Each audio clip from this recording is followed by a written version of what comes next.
पालिका ने क्यों चढ़ाई अतिक्रमण की? निवेदन किया तो झूठा, यहाँ पर हुआ है। 1972 से दुकान नगर पालिका में दर्ज है, तो ये तो जवाब नगर पालिका दे सकती है कि उन्होंने कैसे दर्ज की और फिर दर्ज थी तो फिर कैसे टूटी। तो ये जवाबदेही तो नगर पालिका ईओ की बनती है।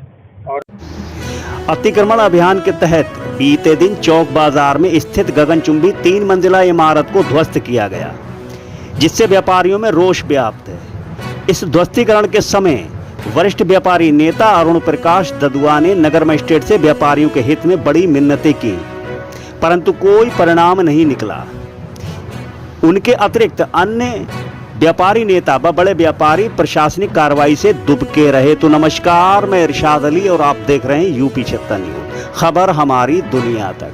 तो दोस्तों, खबर जानने से पहले यदि आपने हमारे चैनल को सब्सक्राइब नहीं किया है तो चैनल को जरूर सब्सक्राइब करें, इस खबर को लाइक करें, शेयर करें, कमेंट करें और देखते रहें यूपी 76 न्यूज़।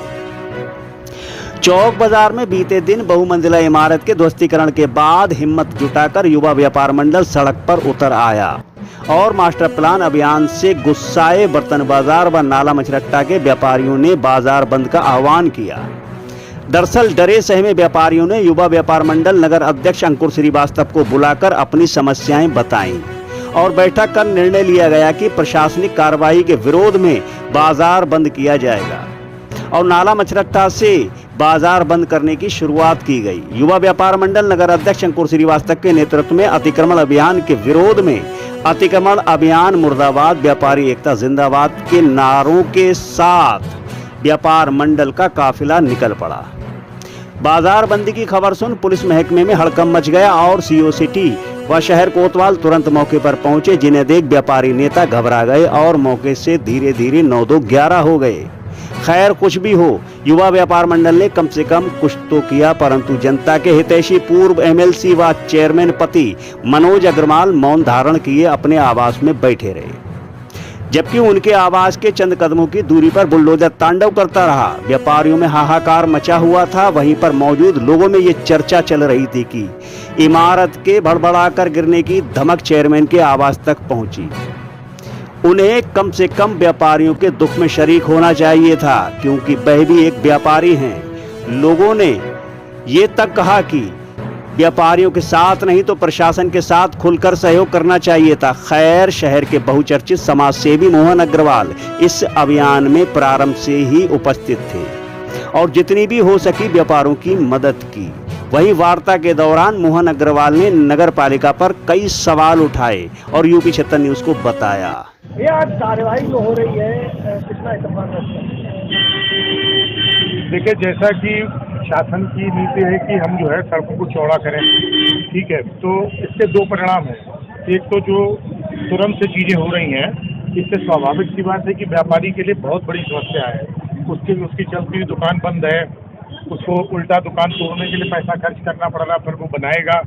तो भले ही अभियान जो है इसके लंबे समय में लाभ हो, सड़कें चौड़ी हो जाए, लेकिन वर्तमान समय में व्यापारी की स्थिति से बहुत दुष्प्रभावित हुई है। चौक पर कितना इत्तेफाक आप रख रहे हैं? ये जो दुकानें तोड़ के सड़क चौड़ी की जा रही है, ठीक होगा? हम लोग जो मानक तय हैं, जैसे आप दर्शक की तरह देख रहे हैं, ऐसे उसी दर्शक की भूमिका में हम लोग भी खड़े हुए हैं कि तय मानक से किसी का ज़्यादा ना टूट जाए, किसी का अतिरिक्त कोई नुकसान न करें, उस चीज़ का अनुपालन कराने के प्रयास में हम लोग बस केवल। आज जो कार्रवाई हुई है वो मानक के तहत हुई है। 12.4 का मानक रखा गया था और जो दुकानदार थे उनका कहना था कि हमारी 1972 से दुकान नगर पालिका में दर्ज है, तो ये तो जवाब नगर पालिका दे सकती है कि उन्होंने कैसे दर्ज की और फिर दर्ज थी तो फिर कैसे टूटी। तो ये जवाबदेही तो नगर पालिका ईओ की बनती है और नगर पालिका की बनती है कि जब उनके यहाँ दर्ज है ये दुकान, तो उसको अतिक्रमण के रूप में चिन्हित किया गया, तो कैसे किया गया, क्या मानक थे, क्या वजह थी, ये सब विषय इस प्रकार के हैं। और ये ऐसे विषय हैं जो शहर के से बेहद लोगों के भावनाओं से जुड़े हुए मुद्दे हैं, क्योंकि जिसकी दुकान टूटती है, जिसकी रोजी रोटी पे प्रभाव पड़ता है, तो उसके हृदय से पूछे कि उसके ऊपर क्या बीतती है। और ये ठीक है कि चौड़ीकरण सब हो रहा, लेकिन फिर भी मानवीय दृष्टिकोण अगर रखा जाए तो ज़्यादा उचित रहे।